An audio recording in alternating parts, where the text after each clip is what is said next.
If I were to go by gut feeling alone, this feels like the game where the Packers actually cover. Not sure if they actually win this one, but is anybody going to be shocked if this game comes down to the wire? A divisional matchup between two of the best teams in the NFC, because, I know that the Packers are not leading their division, but hell, they're 9-3. And so the Lions feel like a team that's been absolutely cruising. But we see this all the time in the NFL. Usually there's a team where the market, eventually catches up to them, or hell, even injuries. Because I think that's the thing with Detroit. They have some major injuries along their defensive line that's going to make it a lot easier for this Green Bay offense. Number one, DJ Reader is out for this one. He is their run stopper. So I think that's good news for Green Bay, getting that offense going. Plus, Jordan Love is a pretty solid quarterback. Like, we saw what he did at the end of the season last year. It feels like it's that time of year for him to turn that on yet again. So you look at Detroit last week, 10-point favorites against the lowly Bears. Barely eked out that one.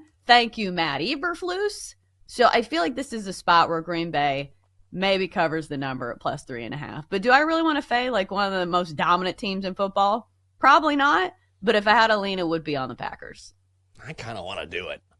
I really like the Packers in this one. I'm kind of like you. Look, Detroit is a Super Bowl favorite for a reason. I think they're the best team in football. Some people might say the Chiefs, Eagles. You can make that argument. I'm not going to fight you on that. But at some point, the market becomes a little too exaggerated on one side, and I feel like that's where we are with this game. You're getting 3.5 with a really good Packers team. And I think the big issue for me is if you're the Lions are super banged up right now. Their injury report, they look like a mash unit, particularly their defensive line, like Josh Paschal, Levi Onwuzurike, DJ Reader, all of these guys didn't work out on Tuesday. So the Packers can take advantage with Josh Jacobs on the ground, and he's gotten better as the season has gone on. Jordan Love's playing at a high level. Packers, conversely, are probably healthier than they've been all season long. We're talking about a divisional game. That extra half point, I feel like, is going to be a big deal in this one. And this is something I read, which I could not believe. The Packers are one of those teams that play better as the season goes on. Since 2019, from week 10 on, there is only one team with a better record than the Packers. It's the Chiefs. So I'm going Packers plus 3.5. Yeah, I think that's probably the way to go. I think that it's like never the Lions for me. It's never the Lions minus 3.5. Like, can I see them winning? Maybe. Is there a world where maybe I don't play anything? Sure.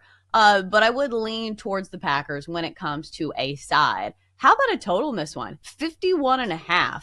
That is a very healthy total, but this game is indoors, and we've seen what the Lions can do offensively, and they do have some major injuries on their defensive line. Do you think these teams go over this despite it being 51.5? Yeah, I do. I think we're going to get a shootout tonight. Pew, pew, pew, pew. That's what I'm looking for. A little shootout. I think we're going to get, also remember, it's going to be indoors, right? So it's at Ford Field. We're not talking about Lambeau.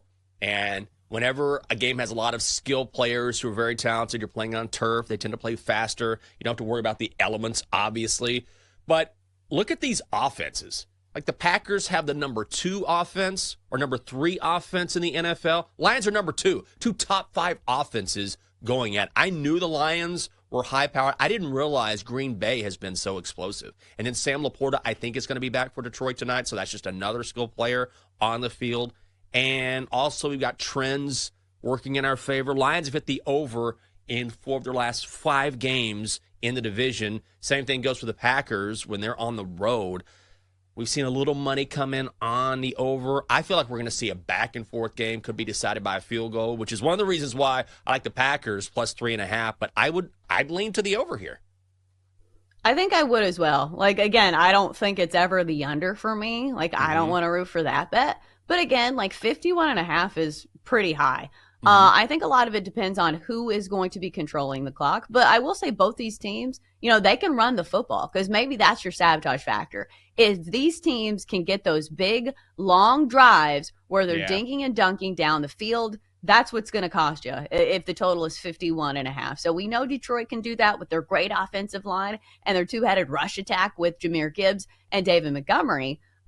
But maybe, I don't know. Both these teams have such good weapons that it would not shock me if this one goes over. All right, so a couple prop plays that I was looking at in this one. You already kind of touched on one, which would be Josh Jacobs to possibly have a big game. I think his rushing prop is set around 70. Or you could take him to score an anytime touchdown. It's minus 145. A little juicy for an anytime touchdown for my taste. But still maybe a play that you could make a good case for. But the one that I think a lot of people are going to be on, just simply because the matchup is so good, and this is the BetQL play. Jayden Reed over his receiving prop tonight. So the Lions have been a very palatable matchup for opposing wide receivers, and especially slot receivers, which is what Jayden Reed is. They've given up the most receiving yards to slot receivers this season. Big games to guys like CeeDee Lamb, Cooper Kupp, guys that run a ton of their routes out of the slot. Jayden Reed fits that bill. And of course, he had a huge game against the Lions last time around, 113 receiving yards against the Lions last go round. So I feel like a lot of people are going to be on this play. Jenks, will you be riding the Reed train? I'm trying to look at the status of Romeo Doubs because I feel like that he's been, I think, questionable going into this game. And we don't know how healthy he is. He's one. I talked about the Packers being so healthy. He's the one guy that I'm keeping an eye on. But particularly if he doesn't go, I think he'll probably try. Then that makes that prop play even more appealing, right? Oh, for sure. Any other like you can have obviously makes it better. Yeah. So I'm trying to figure out exactly. Let's see. How's he doing here? I was looking at this last night, looking for an update. But right now it looks like okay. They're hoping he will play, but they haven't made a decision just yet. Oh, no, here, the Packers will not have him in the lineup. Okay, there it is. So that was reported by NBC Sports about 12, 13 hours ago. So now I like that play even more because that just obviously means more targets when you have another primary receiver out of the lineup. I will say this prop has moved significantly. Okay. I think earlier in the week it was like hovering around 50, if I'm not mistaken. Now it's 58.5. Because like I said, I think a lot of people are going to be on this prop. If you do like it, you probably need to bet on it now. Do not wait until game time. I bet this one goes up even more. How about the Josh Jacobs one? You on Josh Jacobs to have a big game here? I think people forget that he led the league in rushing.